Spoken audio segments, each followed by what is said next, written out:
This is World News Program coming to you live from Algiers. I'm Miriam Zien, and these are your headlines. Iran's Revolutionary Guard Corps confirms the martyrdom of the Secretary of the Supreme National Security Council, Ali Larijani, and Basij commander Gholam Reza Soleimani. Iran launches new waves of attacks against enemy positions and vows crush ineffective strikes, while extensive US and Zionist attacks were carried out against Iran.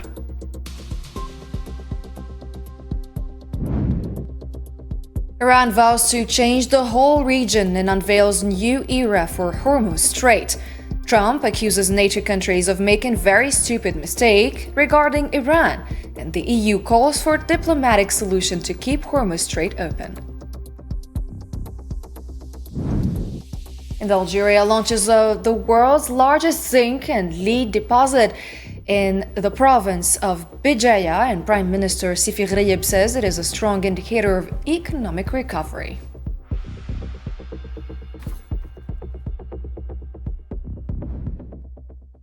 Hello and welcome back to the details of your nightly news. And first, Iran confirmed the death of the Secretary of the Supreme National Security Council, Ali Larijani, following an earlier Israeli announcement that he had been targeted in a recent security development. The statement indicated that Larijani was killed along with several of his companions, including his son and the Basij commander, Gholam Reza Soleimani. The Iranian military authority considered that the assassination of the commander of the Basij forces confirms the importance of the battle in confronting the Zionist entity in the United States of America.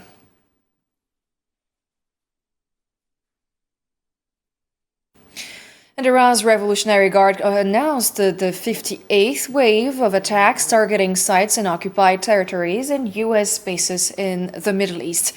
A military statement said the strikes hit Nahariya, Beit Shams, Haifa, and West al-Quds using heavy Khorramshahr missiles, along with Qadr, Fath, and Khaybar, Shika, and Qiyam missiles, and destructive drones as well. Meanwhile, the IRGC Aerospace Commander said a rapid phase of powerful strikes against Israeli and U.S. targets has begun.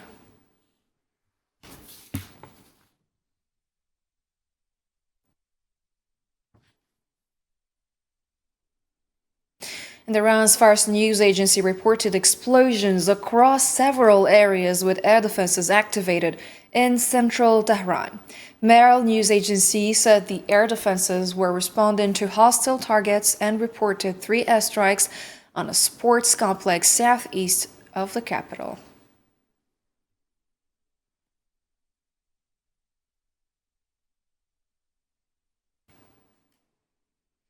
And Iran's army said it targeted a cyber technology center and the Rafale weapons complex in the Zionist entity.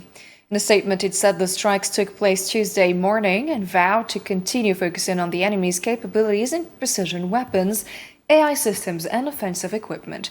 It added that targets include air defense development sites like the Iron Dome, as well as drone systems.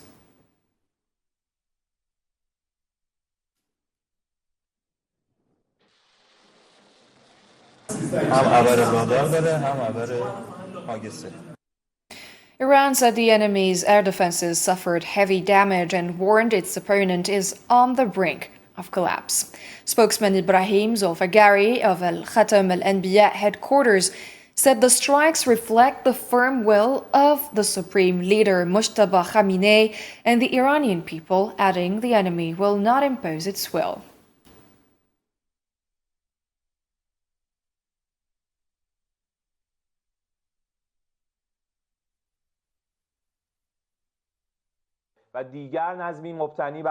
Given the serious decline in the enemy's defensive capabilities and the damage inflicted on its air defense systems and radar networks, the enemy has reached to the brink of collapse and will no longer be able to sustain a system based on its own will and ambitions. This reflects the firm will of the supreme leader of the Islamic Revolution, Mojtaba Khamenei, and of the heroic Iranian people. It is a course set by the strong armed forces of the Islamic Republic of Iran, a system grounded in the legitimate and undeniable rights of the Iranian people.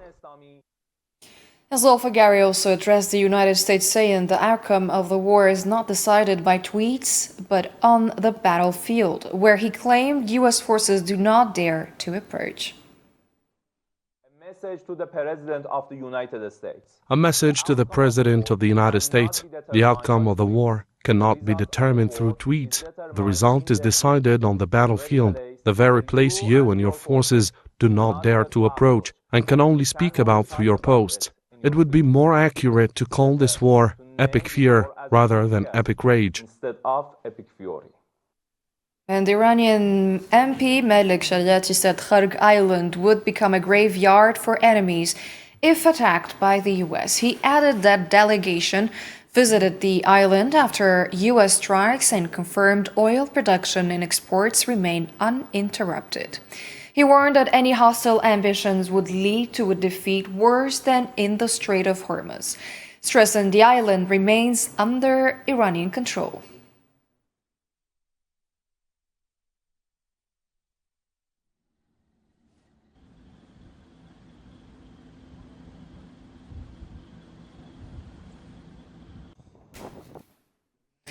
US President Donald Trump said Washington is not ready to exit the war with Iran at this time. Speaking at the White House alongside Irish Prime Minister, he indicated the killing of Iran's top national security official, Ali Larijani, without naming him directly.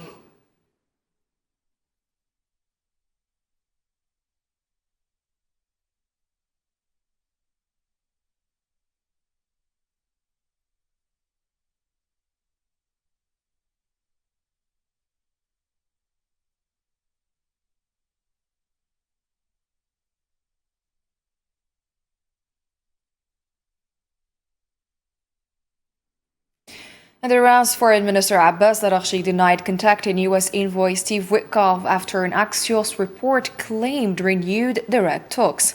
He said on X that their last contact was before the U.S.-Israeli attack on Iran, adding that any claims otherwise aim to mislead oil traders and public opinion.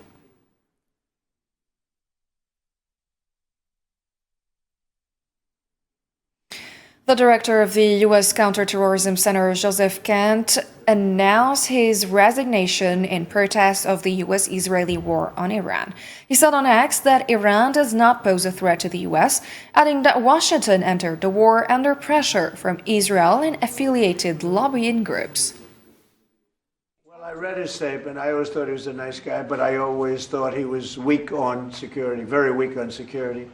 I didn't know him well, but I thought he seemed like a pretty nice guy. But when I read his statement, I realized that it's a good thing that he's out. Also, U.S. President Donald Trump called Joseph Kent's resignation in protest of the war in Iran a good thing, describing Kent as weak.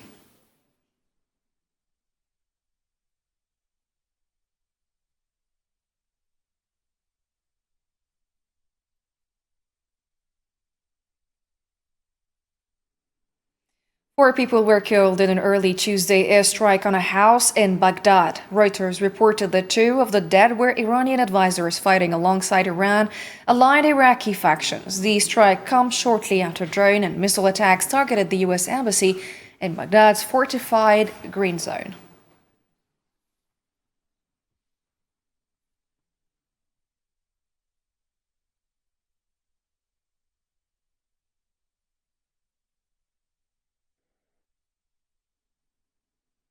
The UAE reported a fire early Tuesday at the Fujairah oil industry area following a drone attack.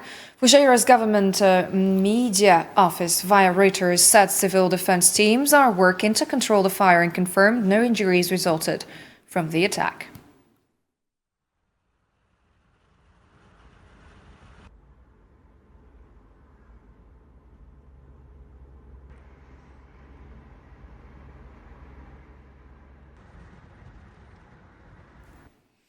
Foreign media reported that a Kuwaiti-flagged LNG tanker was damaged by drone debris near Fujairah port in the UAE. Sources said the port temporarily suspended oil loading as a precaution after the tanker was hit by drone fragments off the Fujairah coast.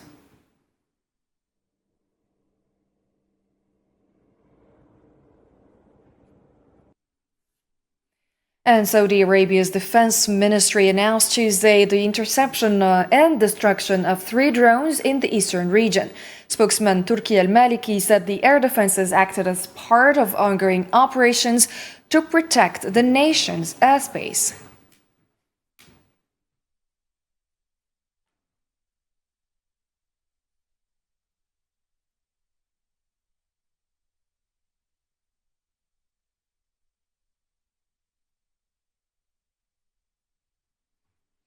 Iran pledged to reshape the Middle East after a war against the U.S. and the Zionist entity.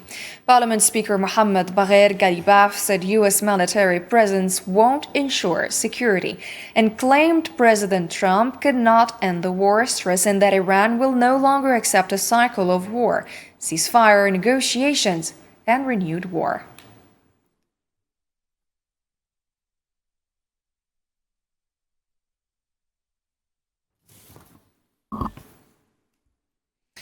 And U.S. President Donald Trump accused NATO countries Tuesday of a grave and foolish mistake after many refused to help secure the Strait of Hormuz. Speaking from the Oval Office, he said he no longer needs assistance in reopening the strait after most allies declined his request. All of the NATO allies agreed with us, but they don't want to, despite the fact that we help them so much. We have thousands of soldiers in different countries all over the world, and they don't want to help us, which is amazing. Amazing. And I didn't do a full court press because I think if I did, they probably would be. But NATO's making a very foolish mistake. And I've long said that, I wonder whether or not NATO would ever be there for us. So this was a great test. At a time when Trump and his administration reiterate their call for their NATO allies for more engagement in the war against Iran, the bloc has shown remarkable reluctance in their stance toward the war and their military engagement with the USA. Usama Ayadi has the report. This agreement is quietly mounting between the United States and its NATO allies, as the ongoing war on Iran exposes deep divisions within the transatlantic alliance. While no formal rupture has occurred, analysts warn the conflict is creating indirect tensions that could reshape relations between Washington and key European capitals. The latest flashpoint emerged after several NATO members declined U.S. requests to support military operations in the Strait of Hormuz, a vital oil transit route disrupted by Iranian retaliation. U.S. President Donald Trump sharply criticized the refusal, calling it a very foolish mistake, and hinting Washington may reconsider its reliance on the bloc. Nice to see that NATO, while they agree that it was a very important thing to do, they agree fully. Nobody said, oh, you shouldn't do it. They would have had a nuclear weapon within 1 month of when we had the B-2 bombers bomb the nuclear potential. I call it the nuclear dust. I think NATO's making a very foolish mistake. And I've long said that, I wonder whether or not NATO would ever be there for us. So this was a great test, because we don't need them, but they should have been there.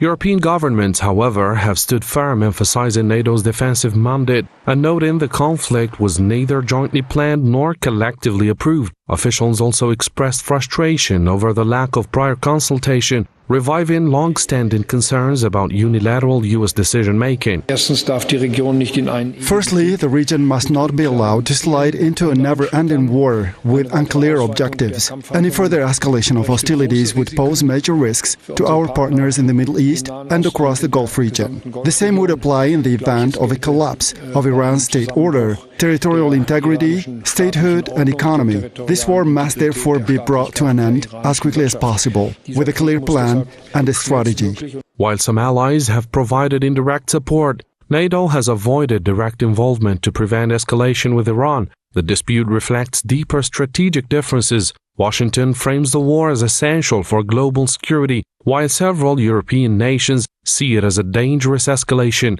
and are urging diplomatic solutions. I don't think the door is closed. I mean, like I said yesterday as well, for the time being, member states do not have an appetite to change the mandate of this operation, especially because the Red Sea is still important as well. So nobody is ready to put their people in harm's way in the Strait of Hormuz. But like I said, we have to find, diplomatic ways to keep this open so that we don't have a, food crisis, fertilizers crisis, energy crisis in the world. Analysts warn that if the conflict intensifies, these tensions could become a serious test of NATO cohesion and their relations with the United States.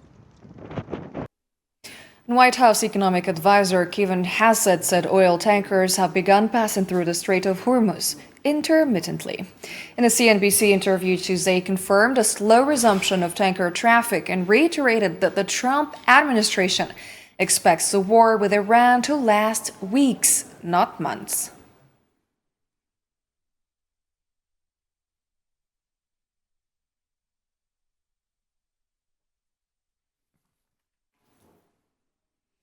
And Bloomberg reported that Iranian authorities approved the passage of some Turkish and Indian ships through the Strait of Hormuz.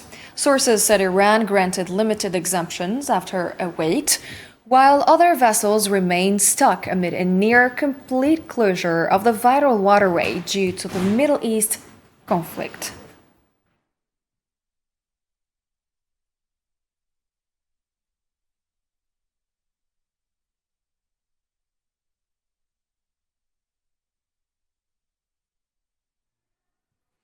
The EU stressed the need for diplomatic ways to keep the Strait of Hormuz open, while US President Donald Trump urged allies to send warships to secure passage amid the Middle East conflict. In a Reuters interview Tuesday, EU Foreign Policy Chief Kaja Kallas said the bloc remains open to operations near the Red Sea, but warned no one wants to risk their people in the strait, and cautioned against global food, fertilizer, or energy crises if it closes.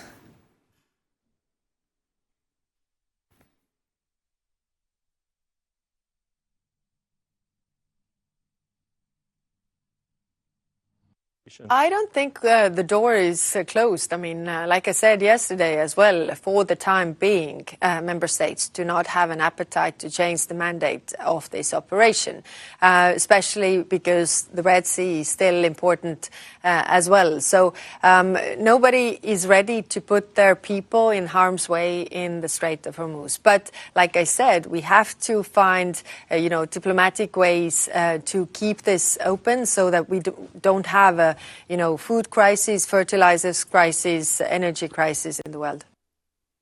The EU Foreign Policy Chief Kaja Kallas said Tuesday that the EU is considering the unpredictability of US actions after a year since President Trump returned to the White House. In the Reuters interview, she noted that as US allies, European countries struggle to understand Washington's recent moves, pointing out that the US did not consult the bloc on the war with Iran and is currently more cautious, expecting unexpected events and responding to them as they occur.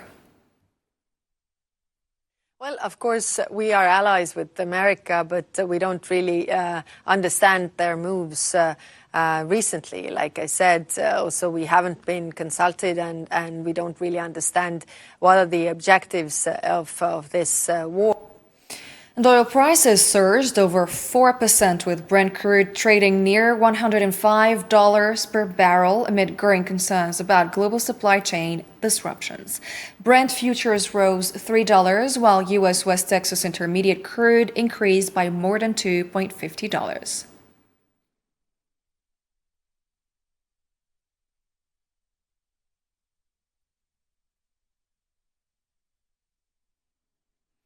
Three Lebanese civilians were killed and others injured in Israeli airstrikes targeting southern Lebanon. The national news agency reported Tuesday that the strikes hit Ben Jbeil, including children, as well as homes in Taiba and Majd al-Zun, alongside a blast in Hayt al-Shab.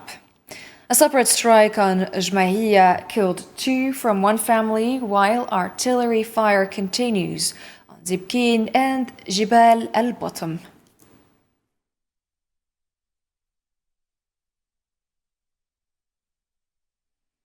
The Lebanese movement Hezbollah reported targeting Israeli forces near the municipal building in Al-Khiyam and the settlement of Al-Ishahariya in northern occupied Palestine. In a separate statement Tuesday, the group said it launched a rocket strike on Al-Khiyam around 1 p.m. local time, following an earlier attack at Al-Ishahariya at 8:30 a.m.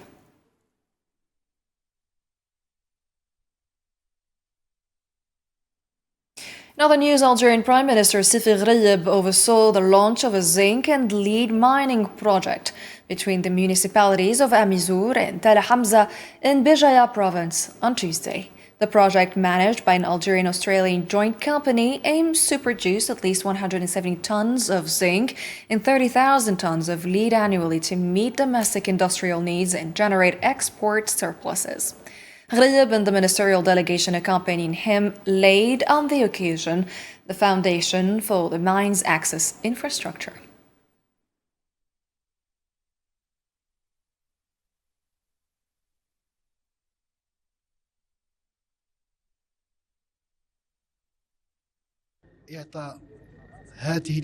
Given this go-ahead, which we consider a strong signal of laying a new building block in the process of reviving the national economy and diversifying it beyond hydrocarbons, today is a historic day for Algeria. As promised by the President of the Republic, the launch will be at the end of March. And we, along with the entire ministerial team, which is present with me today, are overseeing the launch in accordance with his instructions. الانطلاقة سوف تكون في أواخر شهر مارس، ونحن الآن بكل الطاقم الوزاري الحاضر معي اليوم نشرف وفق تعليماته لانطلاق. In a speech, Algerian Prime Minister Sifi Ghraib said the launch of the zinc and lead mining project marks a strong step toward diversifying the country's economy beyond hydrocarbons. He described the day as historic, reflecting the president's commitment to developing Algeria's largest mineral reserves this late March. وكما شاهدتم الأعمال. As you have seen, the work in this mine, which will add value in terms of the materials that Algeria will offer to the international market and will allow the national economy to position itself geographically. These materials, as you have noticed, have ultimately become a strong economic force for competition among the various countries that possess these mineral resources. عصب اقتصادي قوي للمنافسة بين مختلف الدول المالكة لهذه الثروات المنجمية. And Sifi Ghraib said the project will boost Algeria's resources for the global market and position the country in the mineral sector, a key driver of strong economies. The Algerian premier said the country's economy is steadily moving away from oil dependence and in line with President Tebboun's goals to build a strong non-hydrocarbon-based economy relying on the efforts of its own people. الجزائر تسير بخطى ثابتة. Algeria is moving steadily, and the Algerian economy is progressing steadily towards moving away from oil dependency. This is a key objective set by the President of the Republic, and the entire government team is working to implement it on the ground. We are working to build an Algerian economy independent of oil revenues that relies on the strength of its sons and daughters. يعتمد على سواعد أبنائه وبناته. The end of our news. See you in a bit in our special program.